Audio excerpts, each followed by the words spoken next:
pioneers, reka twongere tubasuhuze kandi tubahe ikaze kuri YouTube channel yacu Vumbura TV. Nkuko bisanzwe ibiganiro byacu byibanda kuri cryptocurrency, by'umwihariko mining platform, investment platform ndetse na trading platform. Guys, ntago tuza gutinda uyu munsi nagira ngo ntangire mbabwira ngo happy Pi today.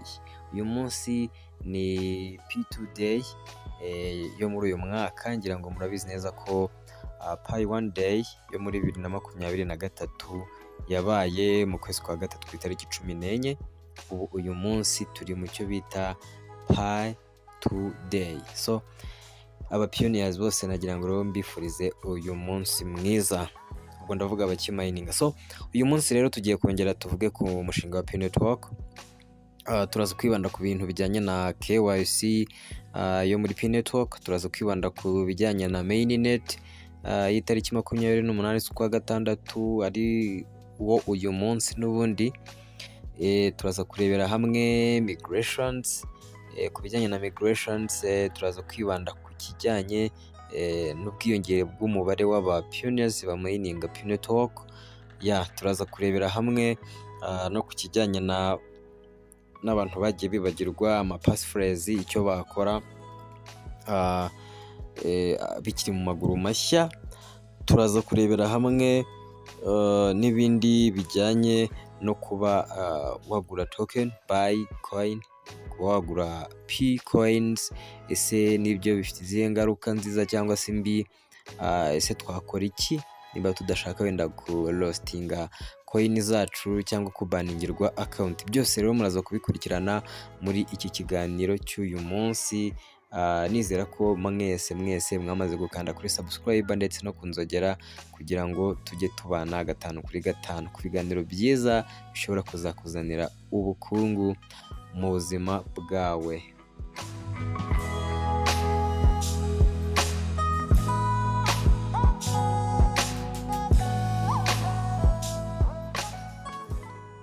Reka dutangire ikiganiro cyacu na KYC. KYC ubundi mu magambo make birasobanura ngo know your customer.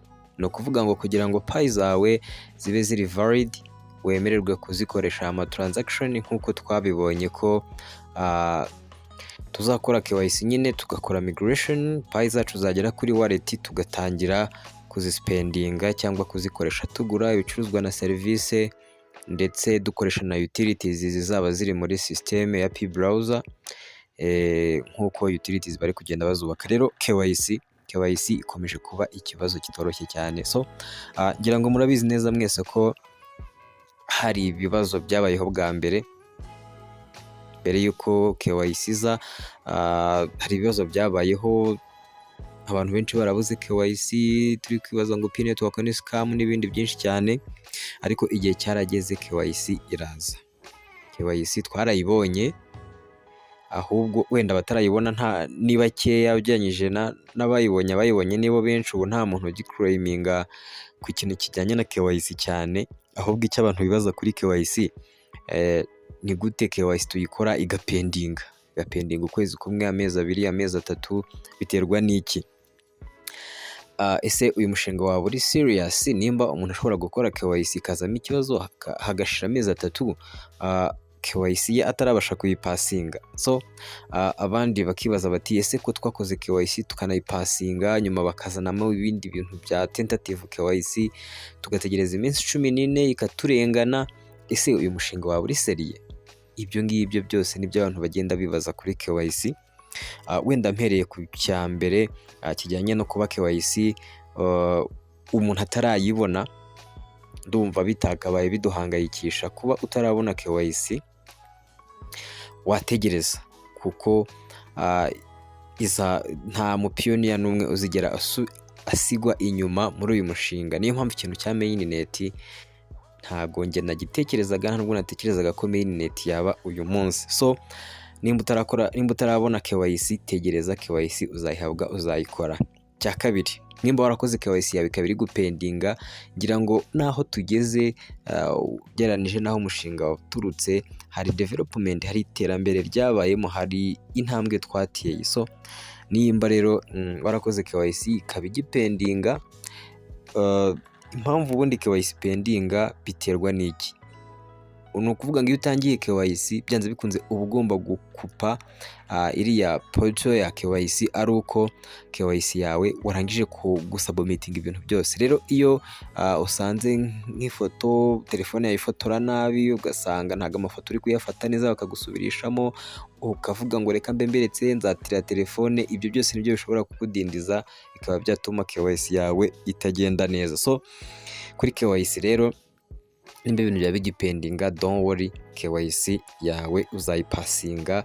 Niba kuba team nivuga ngo KYC ikibazo cya KYC zipendinga twagikemuye, nawe ikibazo cya KYC yawe kizaba cyakemutse. N'abari mu cyo bita tentative KYC bese bagitegereje ko ka kantu ka munani cyangwa ka step ka nyuma ka munani kaba outside cyangwa gakurwaho kugira ngo bakore migration, namwe nimba bitarakunda kandi iminsi 14 yarabarenganye, ndakeka don't worry, namwe muzabona KYC ndetse muzayikora mu passing.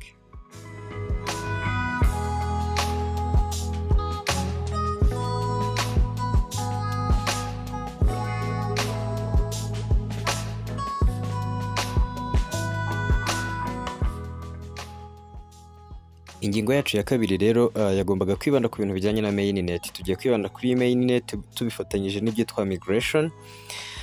Mainnet rero ku buryo bukomeye cyane, abantu bari biteze ko uyu munsi ku itariki ya 28 z'ukwezi kwa gatandatu 2023 tugomba guhabwa mainnet. Abantu bakoze KYC bagapasinga migration ikaba bakabona zabo kuri wallet. Bari biteze ko uyu munsi bagombaga gutangira nibura kugurishaho, bagatangira kurya bakishima. So nagira ngo mbabwire ko rero ntabwo uyu munsi mainnet yigeze iba, kuko nta tangazo na rimwe rya kuba team twigeze tubona ritubwira ku bintu bijyanye na mainnet. Ahubwo ngira ngo icyo turimo ni ikintu kijyanye na utilities. Ngira ngo mwabonye ibyo bita Pi arts, bijyanye n'ama arts, gupostinga, gusharinga something. Niyo period turimo, ibintu bya mainnet mube mubishyize ku ruhande. So umwanzuro kuri mainnet rero, ndabizi ibya mainnet ntago core team yigeze bivugaho, nuko mwabyumvise kuba bloggers, kuba social media influencers, niho mwabikuye ibyo ngibyo. Izo ni personal opinion z'abandi bantu. Ugomba kwemera ikintu kijyanye cyangwa mugomba kwemera action cyangwa igikorwa kizabaho ari uko cyatangajwe na core team. Mu gihe core team itatangaje ibintu rero ntimukabigendereho. Ushobora kuba uri kwibaza uti ibintu bivuyemo, ibintu ndabiretse, ibintu ni scam, ibi bintu ukibaza nyine ibintu byinshi. So kubivamo n'uburenganzira bwawe, nta muntu waguhatirije kuguma muri uyu mushinga, nta muntu n'umwe waguhatirije my friend. Ufite uburenganzira bwo kuvamo, noneho kugira ngo werekane kuri serious ubivuyemo koko, na konti hari uburyo bwo kuyideleting, hari uburyo bwo gusiba konti yawe ya Pi network n'ibyo ufite byose bikagenda, kugira ngo werekane kuri serious unarambiwe. Ushobora kubivamo muri ubwo buryo. Ariko inama nakugira nuko wakomeza kumayininga, ariko hano ufite uburenganzira busesuye bwo kuba wabireka, kubera ko uvuga ko ngo bagenda bagutenguha. So nicyo navuga kuri mainnet. Hanyuma kuri migration, nanone abantu nyine bakoze KYC bakayipasinga, bakabashyira mu cyo bita tentative KYC y'iminsi 14 iminsi 14 ikarenga, gukora migration bikanga, cyangwa ya step ya nyuma ikaba yaranze kuba passed cyangwa yaranze gukomeza. Tekereza ko namwe nta kibazo mwakagize, ahubwo mwagakwiriye kuba nishimira aho tugeze ndetse mugakomeza gushyigikira uyu mushinga wa Pi network. Ubundi bindi mukabiharira core team.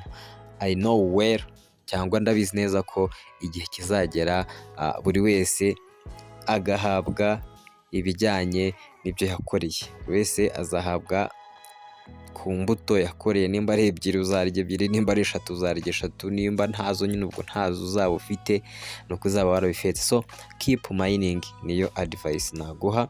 Hanyuma ikindi nari navuze turavugaho ni ikintu kijyanye no kuba umubare w'aba pioneers uri kwiyongera ku buryo butangaje. ni ukuvuga ngo abantu bamayininga ino coin ya Pi network bamaze kwiyongera, bamaze kugera around active users. Iyo tuvuze active users ni abantu bamayininga batajya basiba, ubwo ntabwo tuba tubariye mu babandi bafunguye konti bakigendera. Active, abantu bari kumayininga babishyizeho umwete, ni abantu bagera kuri miliyoni 48 aka kanya. Ubwo tubaze n'abafunguye konti bakigendera bashobora kugera muri miliyoni 100 cyangwa zinarenga. So urumva kumva umushinga nk'uwo nguwo ufite population nk'iyo ngiyo, weho ukifata nk'umuntu umwe ukavuga ngo mbivuyemo, tekereza ko one day ushobora kuregreta. Hanyuma ubwo ibindi reka tuze ni mu kanya.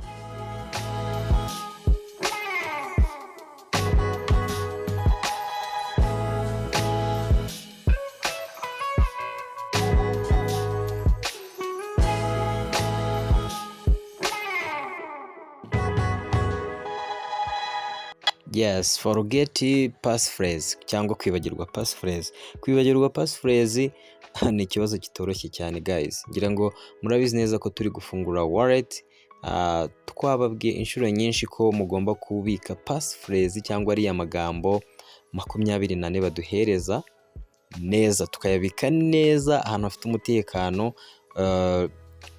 Ibyo twabivuze kenshi cyane. So abantu rero bambajije ngo ko mbona passphrase nayibagiwe, ngo nakora iki kugira ngo nyibone, ko mbona no kuvuga ngo ufite amahitamo abiri. Nimba telefone yawe ukoresha ifite fingerprint, rero ukaba wari waremejemo fingerprint mbere yuko ubura passphrase zawe, ubu ngubu ukaba ushobora ku accessinga mainnet yawe yo muri Pi browser cyangwa wallet yawe yo muri Pi browser ukoresheje fingerprint.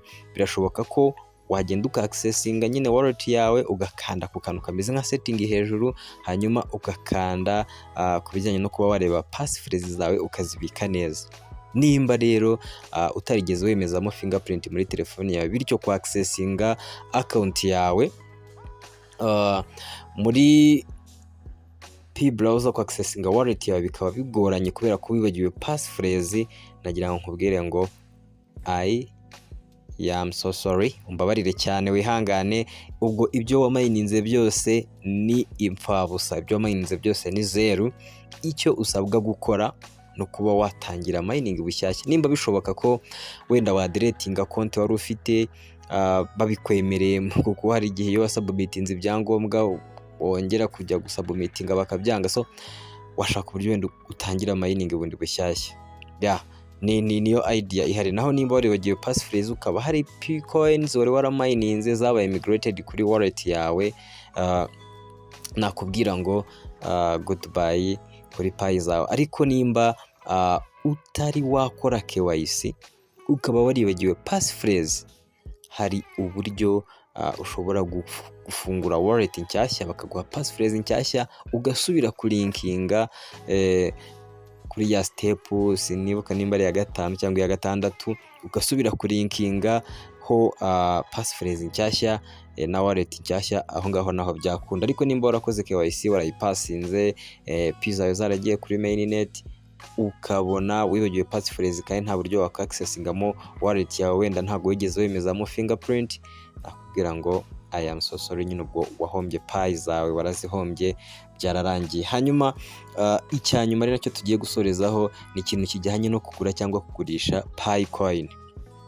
Kugura no kugurisha Pi coin, ibi ngibi twarabivuze cyane, tuvuga ko ari ikibazo kitoroshye.